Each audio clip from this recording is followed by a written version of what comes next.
guys, Franchise here with Franchise80s.com.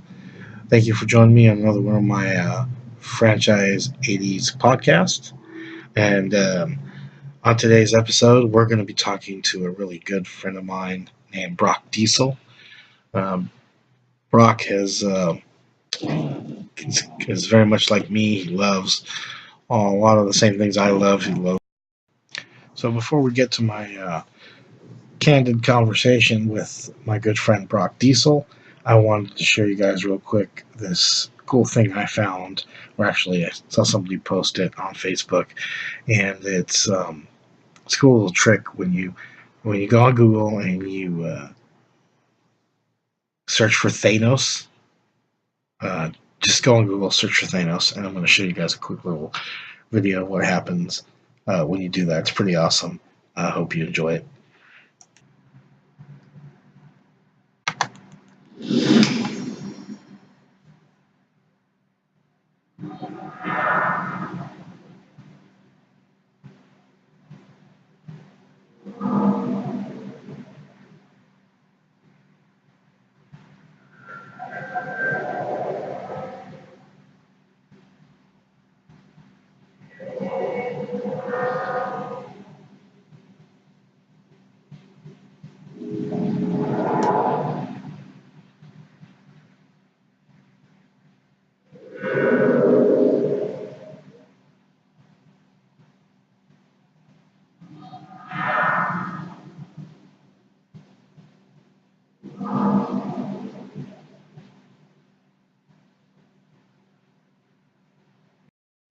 Well, guys, I hope you guys enjoyed that video. It's pretty awesome, some of the stuff Google can do. Right now, let's get to my phone call. Well, at this time, I'd like to welcome my next guest on the Franchise80s podcast, my good friend, Brock. I'm not sure, Brock, if you want to talk to me about Avengers Endgame. You were kind of telling me that you can't really talk to me unless I watch it. I haven't watched it yet. I haven't seen it yet, but I really would like to talk to you about the movie. Well, you don't have to tell me what happened in the movie. You can tell me what you thought of it. Oh, right. Did you like it? The culmination of it all? Was it? No, I didn't like it. You didn't? No, I absolutely loved it. Oh, you loved it. Okay. All right, you loved it. So, what does it rank amongst the other Avengers movies? It tops all the other Avengers movies for sure. You know, Brock, you can talk to me about it because I already had the spoiler ruined for me. I'm going to tell you. What? You can. I already had the movie ruined for me, so you can talk to me about it. I mean, I was at my phone wasn't working too good yesterday. And I went to the Sprint store, right? And I was in there trying to get my phone fixed. And one of the stupid employees in there actually told another one of his coworkers, just blurted it out in front of all the customers in the store and the rest of the coworkers. You know, he looks up and he says, "Oh man, Iron Man dies at the end." And I'm like, "Are you serious? Really?" Yeah, that's what he said. Well, to the technicality, Tony Stark died. Iron Man will live on. Oh, man. That's because, quote unquote, their Marvel contracts are ending. And there's no refi. Okay. So that's both Captain America and Tony Stark. So I knew something was going to happen. Okay. Some way, shape, or form. Because their contracts are over. They don't have any more movies in their contract. And Captain America had already come out, or Chris Evans had already come out and said, this will be the last movie for Captain America, Steve Rogers. Wow. So, and I'm not going to tell you his story, but Sure. It's fantastic. Like, it's the way it should be. In Endgame? In this new movie, in right? Endgame. Okay. Yeah. Wow. I don't care what everybody says, there's no bathroom break time, there's no time in that movie I thought I could have got up and walked out and came back in enough time to go to the bathroom to tell that I wouldn't have missed something. Because there's constant, like, when it starts, it starts. There's no downtime, there's no No, there's nothing. And even the scenes, they don't drag on or like lead up to, like when it's like, hey, we're going to go from plan A to plan B. They can literally, like, if plan A is over, they start plan B. You know, there's no, okay, let's stop, regroup, start all over again. No, it's Sure. boom, boom, boom, boom, boom. It's probably the fastest paced, that's well paced movie of all 21 movies so far. What feeling did you get of the rest of the audience? Did you think that they liked it as much as you did? Well, the ending, I believe so. It doesn't have that cheer ending. Like, the victory is more closer to about 30 minutes before the movie's over. Okay. So the victory happened. I mean, I clapped 2 different times for 2 different reasons. Yeah. At 2 different points of the movie. Okay. I can't tell you anything because you have to see the movie. Like, Sure, you should probably stop what you're doing right now and like go now. Yeah, but do you know that I can't even get into a theater now? It's sold out everywhere. You need to start calling because I heard something like 60-something% of the theaters were told to open secondary screenings. So there should be opening screenings that are non-pre-purchase tickets where like you go and stand up there and purchase a ticket and go in. I literally just got back from the theater, and all the way up till 10 o'clock at night, they don't have anything. Oh, wow. Yeah, I mean, so I'm expecting this movie to make a lot of money because I don't remember a movie that you just absolutely could not go see like this. It was just... Well, last night they made $60 million, which broke the $57 million mark of Star Wars. Wow. The highest grossing opening actual Friday is Infinity War with 257. I'm gonna go out on a limb and say they make 375 on this one for Friday only. Wow. Or by the end of Friday night, I'm gonna say 375. And the reason I say that is because in my little podunk town that I live in, on Friday morning at 11:30 in the morning, like the theater was almost full on a Friday. Yeah. At 11:30 in the morning, when people should be at work. Yeah. There was like the only rows of seats that didn't have anybody in them in my little city town were the first like 2 to 3 rows. Wow. Then on, it was. Where do you live? Is Lakeview? Is it called? Lake City. Lake City, Florida. Right. Yeah. Wow. And like our theater parking lot, because they're having showings 30-minute increments apart from each other. So they have 11 o'clock and then 11:30, and they have 2:30 and 3 o'clock. You know, it's like 30-minute increments. They're double screening. Yeah. The parking lot up there is full over. It's a huge parking lot. The entire gym parking lot next to it is flat full too. Wow. So like everybody's parking everywhere to get in to see this movie. I've never seen it like that. Yeah, I've seen the movie theater parking fill up, but I've never seen it overflow into the gym parking lot. I mean, 1 or 2 people may have parked over there before, but not where the whole entire gym parking lot. I'm sure there's going to be a sign up tomorrow that says if you're not parking here and you're out of the gym, you're getting a ticket or something. Man, I've seen a lot of hype for a lot of movies, and I've seen actually more hype than I have for this one, but I've never seen the actual going to the movies or going online or calling it and it being sold out to the point to where they're scalping tickets for a bunch of money too. I mean, that's something that's going on now. I mean, some people are selling their tickets for thousands of dollars. Sold for $13,000. That's ridiculous. What the hell, man? Right? Dude, I would give up my $10 ticket for $80. I don't care. Yeah, I know. Because you can always see it. You know, that's the thing. You can always see it. But yeah, that's pretty awesome. Have way too much money. And Chris wants to do a podcast with you too. He wants to be on a 3-way call with you. He wants to debate. Oh man. He wants to debate you, Marvel versus DC. He'll win automatically. You know why he'll win? Why? Because I love them both. But he says I can't go wrong. Well, Chris says that you're more of a DC guy or Marvel guy. You're more of a Marvel guy. I said, I don't know about that. I have a Superman tattoo on my arm. I know. I said, I don't know about that, Chris. He's like, yeah. He's, yeah, you're both. Yeah. You have a Superman tattoo on your arm, but your namesake, says Spider-Man and Venom, I mean. And Tony Stark. And Tony Stark. That's right. So, I remember that logo Um, that you created. I'm gonna try to find that so I could forgot it. put that as a display on the podcast when you're talking.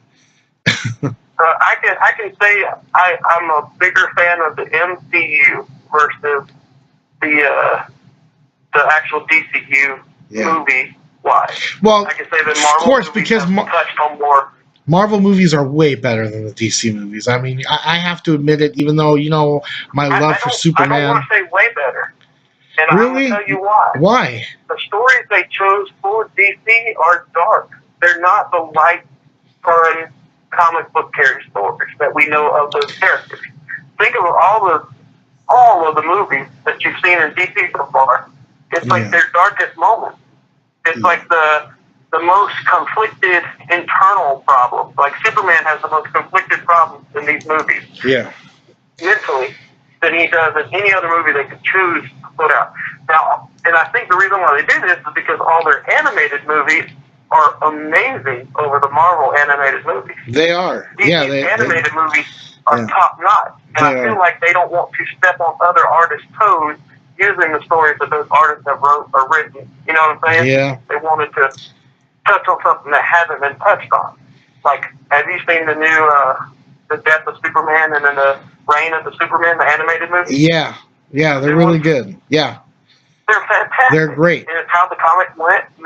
They're wondrous. Like, if they could put that on the big screen, there would be no talk. Oh yeah. And I'll say DC TV is better than Marvel TV. The Marvel shows aren't as good as the DC. Oh, I agree with you there too. DC, the shows are way better, and the animated movies are way better. The problem with that is that it's just like when you watch boxing, or how the glory days of boxing used to be. The heavyweight division is where it's at, and the heavyweight division in this case is the movies. It's the actual movies, right? Yeah. So that's why Marvel has a victory over DC. That's why the fan base is much bigger for Marvel, because they have the main event. Where DC is getting all the undercard, they have the undercard covered better than Marvel. But the main event is Marvel. Belongs to Marvel. This aspect right here solves all the problems. They're winning with Disney MCU.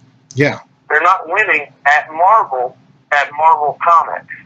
Yeah. Because they're only getting a percentage of the amount of money that Disney is making from the MCU. Sure. So Marvel is only getting, quote, minimal paychecks.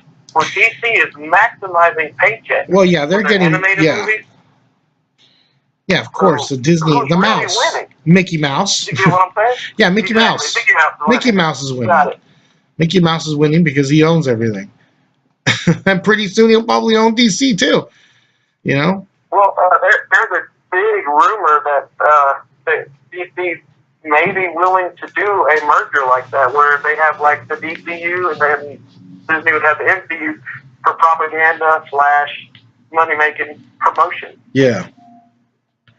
Because it could happen. It really could. It's not far off. So even you saying that, it's thinkable at this point. Yeah. You said something about Hellboy? Oh, have you seen the new Hellboy movie? I haven't yet. Nope. See, I don't get out as much to see movies now, but it got terrible ratings. Oh yes, I saw that. Did I say it was Oscar winning? Absolutely not. Yeah. Was I entertained and thrilled and laughing and going, oh man, that's freaking great the whole time? Oh yeah. Really? Okay. Okay, so that was one I wasn't even going to go see. I was probably going to watch it later on, but definitely go see it now. And I know you've seen Deadpool. Of course, yes. Okay. Yeah. Hellboy plays out kind of like Deadpool.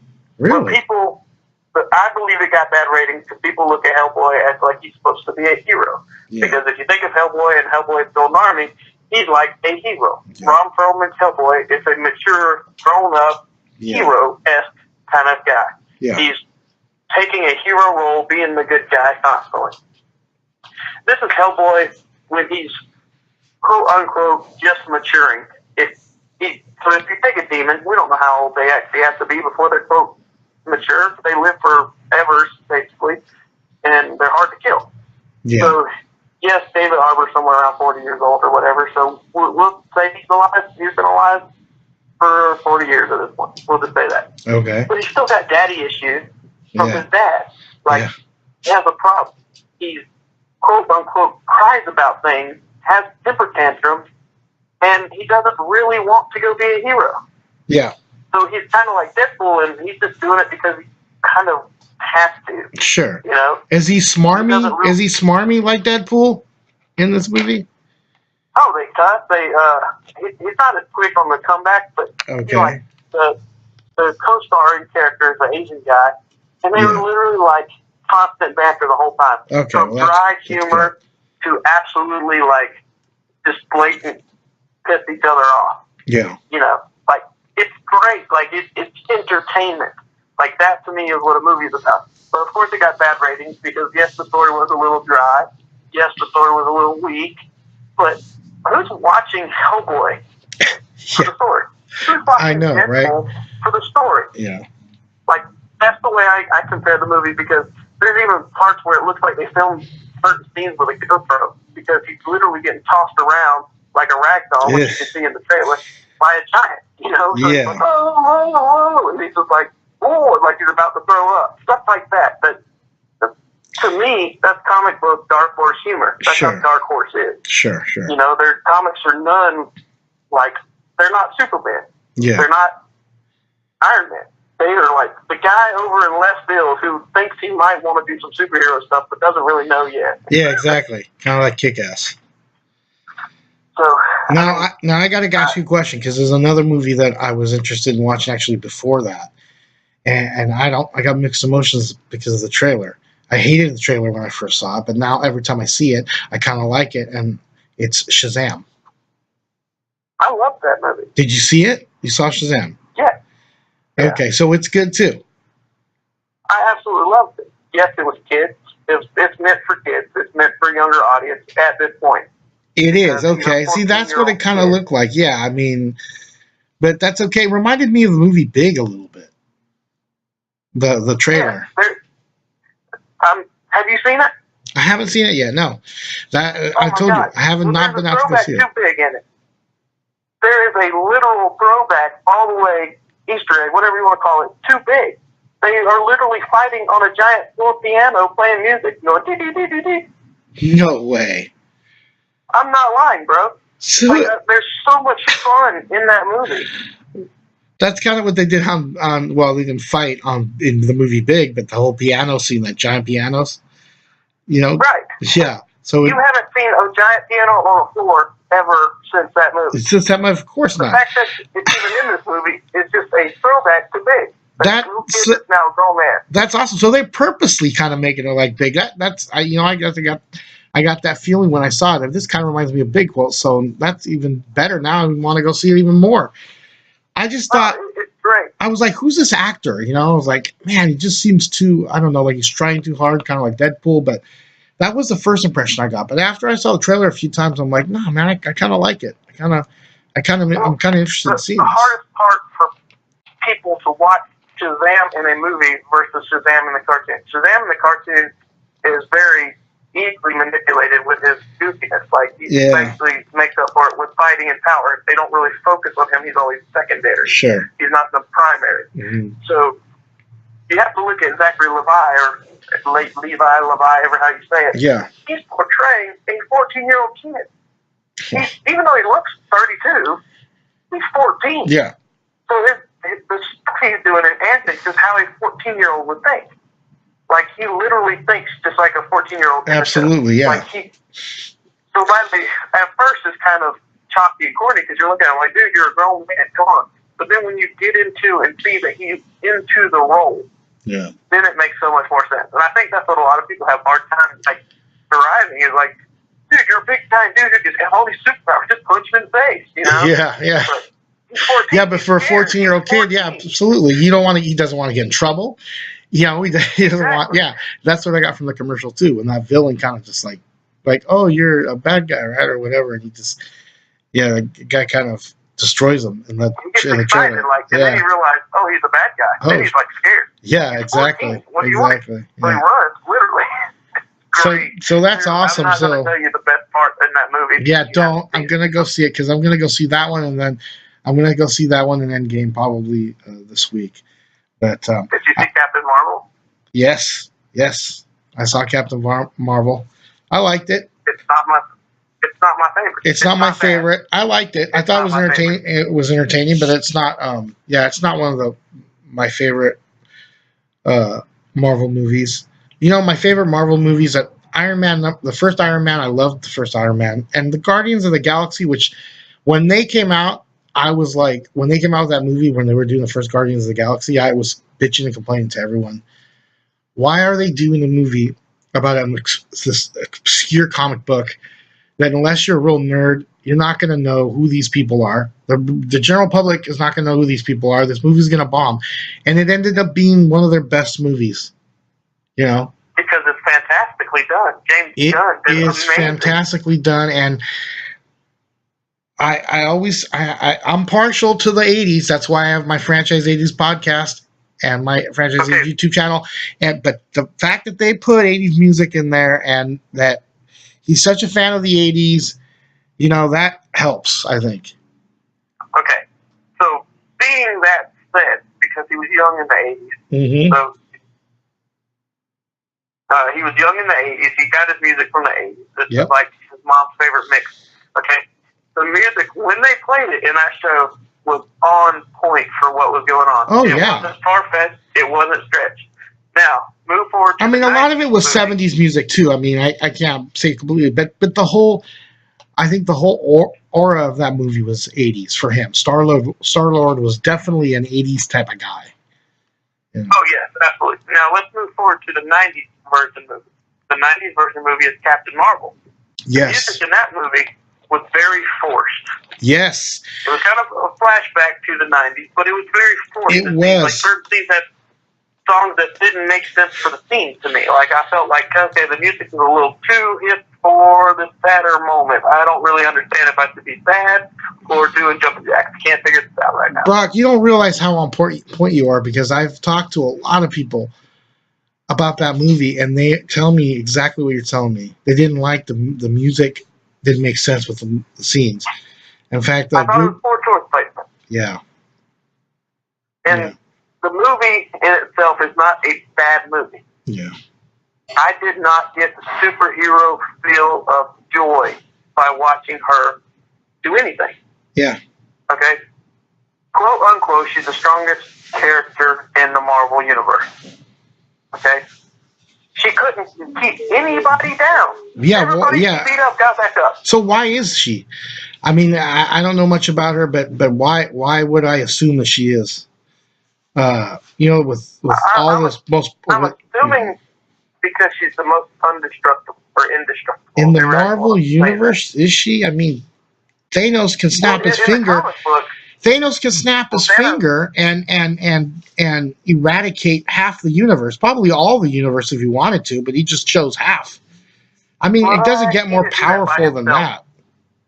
He didn't do that by himself. He had like if she was put on the gauntlet, there's nothing she could do the same thing. Sure. So if you're comparing strength versus weaknesses, you have to take literally what they have and exact what somebody else could do with the exact same item are nullified now.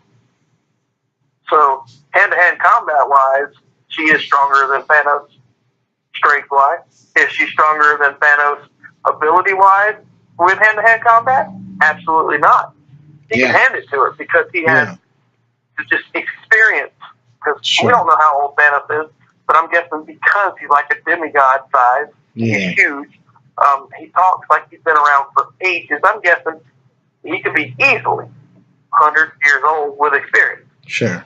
You know, because when everything you see as Thanos, he's like, he's a like a gladiator type figure. He's huge. He's larger than life. He's not your average person. And I believe the reason I say that, I don't know if it's true in his age group or whatever, but his world's overpopulated to the point of extinction. Yeah. Meaning they apparently lived so long they could not, and his whole thing was to get rid of half the population so they could survive. Yeah. And they didn't agree with that. So apparently his civilization must live so long that they literally ate all the product and covered the entire world until they finally went to extinction. So I'm guessing his race has to live much longer than a normal, and the amount of strength he has naturally also has to come into play. That his race must. I mean, the stronger races usually live longer. Sure, yeah. That's just how they are. Outside of battle or death or anything like that, weird causes, you know. Yeah. So Thanos, hand to hand with experience, of course he's better. He's like top notch. Yeah. But by power standpoint, she should be the strongest. I mean, I'm not going to tell you what happens in the movie, but you'll have to see that yourself. You know, Okay. In game, of course. Sure, sure. But the movie, I rate about a 6 to a 7. And I say that because it never gave me that, woo, woo, here we go. So you're talking about, you're talking about Captain Marvel, not Endgame. Right. Yeah, what would you rank? Wait, what would you rank? What would you rank Endgame? Since we're on that topic. Endgame's a 12.5 out of 10. Oh, come on, really? I say that because it gives you, until you see it, you can't understand. Okay, so you're not. It's not because you're just fresh off of it. No, it gives you everything you want out of a movie. Damn. Wow. Well, now I'm really, really excited about going to see this movie now. Especially a superhero movie. There's nothing I could have asked for this movie to give me more of. There is one thing. Superman. Yeah, absolutely. Yeah. I kept telling everybody, they're like, don't spoil the movie. A crossover. People comment. Everybody's like, don't spoil the movie. So I'd write stuff like on their treads when they share the. I'd be like, Godzilla showed up with the 19 on his back just to fight Thanos, only to get it snapped away. I just kept writing stupid stuff on people. Yeah, that's great. That you said that. Yeah, it's exactly. Like the same kind of humor I was throwing at people, bringing characters from other genres just to, make people think about it. But speaking of Superman, since Henry Cavill's gone, what are we doing with Superman now? What do you think? I have no idea what's going on with that. I have no idea. I just hope they make a better Superman movie. I haven't been too impressed with them. But, it's difficult. I grew up with the 1970s Superman, Christopher Reeves, and he was fantastic. He was Superman for me, and I haven't seen a movie. Every single movie that's come out since then has definitely been below the bar he set. I know it's difficult to get above that bar because he was to me, he's one of the greatest superheroes of all time that he portrayed, and he did such a great job that he became Superman. Christopher Reeves became Superman in the flesh. And, he's the Adam West Batman to Christopher Reeves. For sure. I mean, if you're going to say, so it's difficult to replace that. Well, but I believe it's difficult to replace because they don't allow Superman to have a personality because of the dark tone of the movies that he's in. None of them are quote unquote fighting super. Like, let's say his fight with Lex Luthor is dark because they were friends. It's a dark spot to touch on because they were childhood friends. They grew up, they were around each other, they knew each other. It's a touchy spot. So of course, the feelings are rampant. It's mentally for him where he could easily end the situation now, but he doesn't want to hurt somebody. Yeah. Same with Batman versus Superman. As we think about it, he doesn't want to hurt nobody. The only time we see Superman be powerful is when he's fighting a foe that's not human. When we finally see him fight in Justice League, when he finally shows up, he is the man. He was the man in the Justice League, man. I tell you what, I did love that scene where he grabbed Batman by his friggin' mouth and lifted him and showed how puny he would be if he really decided to be an asshole. If Superman decided to be an asshole, man, he pretty much showed Batman. Is when he headbutts Wonder Woman. That was fantastic too. That was moments before that. Moments before he picked up Batman like that. I mean, he dealt with the Justice League by himself. When we watch the Wonder Woman movie, we watch her become the goddess Wonder Woman. We watch her from starting out, learning her powers, to becoming untouchable nearly. Yeah. Okay? And then the next time we see her, she's in Justice League. Yeah. And we get to see her, like, get shown up. Yeah. Shows the gap between Big her time, and yeah. Superman. Not that they're close. It's a huge gap because he literally looked at her, smiled, and bam, slams her Yeah. with a instant snap. Okay, we see his speed with the Flash. And what's he's literally following the Flash to where he's like bonkers with his eyeballs, like he can see me. I know, I love He's never that. seen me before. That whole scene was fantastic, and Wonder Woman was a beast in her movie. So for her to get dealt with like that by Superman, you're right. I loved seeing that. But it was fantastic. Okay, on my podcast as my guest here, I got my good friend Brock, and as always, I'm going to do the Franchise 5, where these are 5 questions that I ask everyone who comes on my podcast.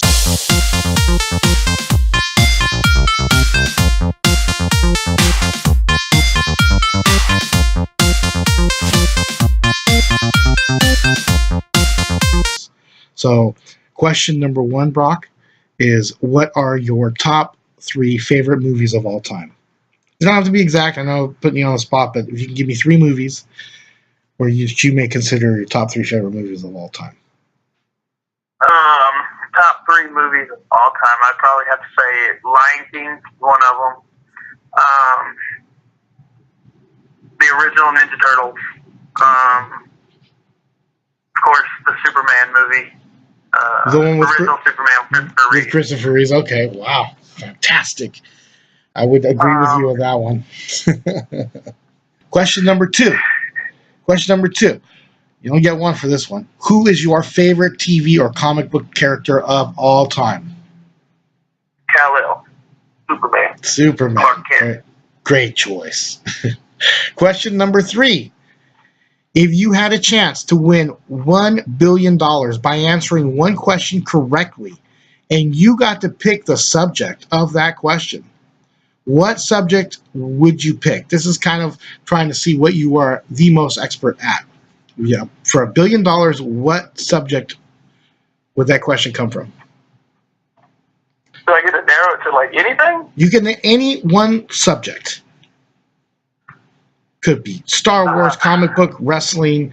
It could be math, whatever you think you'd have the best chance to answer this question. It's $1 billion on the line, and you get to pick what subject I'm going to ask you that question from. What would you pick? I'd say Superman villain. Superman? Superman villain. It would be the category. Superman villains. Okay, great. Okay, and the last question. If you were given a collection of over 1,000 items that you had to keep and display in your living space forever, you couldn't sell it. It had to be something you really loved to look at because you're going to be living with this collection. What would that collection be of? Pop figures. Pops. Ah, okay. Nice. Dude, I already have a trillion of them. I have a ton. Get $1 billion of them. I have a ton of pop figures, and what's funny is the first pop figure I ever saw in my life was the one you had in your car that one time. I didn't know what they were, and now I have a ton of them in the back window. I believe it was the Hulk. Superman was one of them. Yeah, you had a Hulk. I remember the Hulk one. That was the first pop I've ever seen in my entire life. And then now I own a ton of them. If you look at some of my pictures, you'll see that I have a ton of them. So thank you very much, Brock, for joining me on the Franchise80s podcast. And thank you, everybody who's watching this video. If you like it, please hit the like button and remember to subscribe. And if you want to come on my podcast and have a conversation with me about whatever you want and maybe get asked my Franchise 5 questions, hit me up and I'll have you on.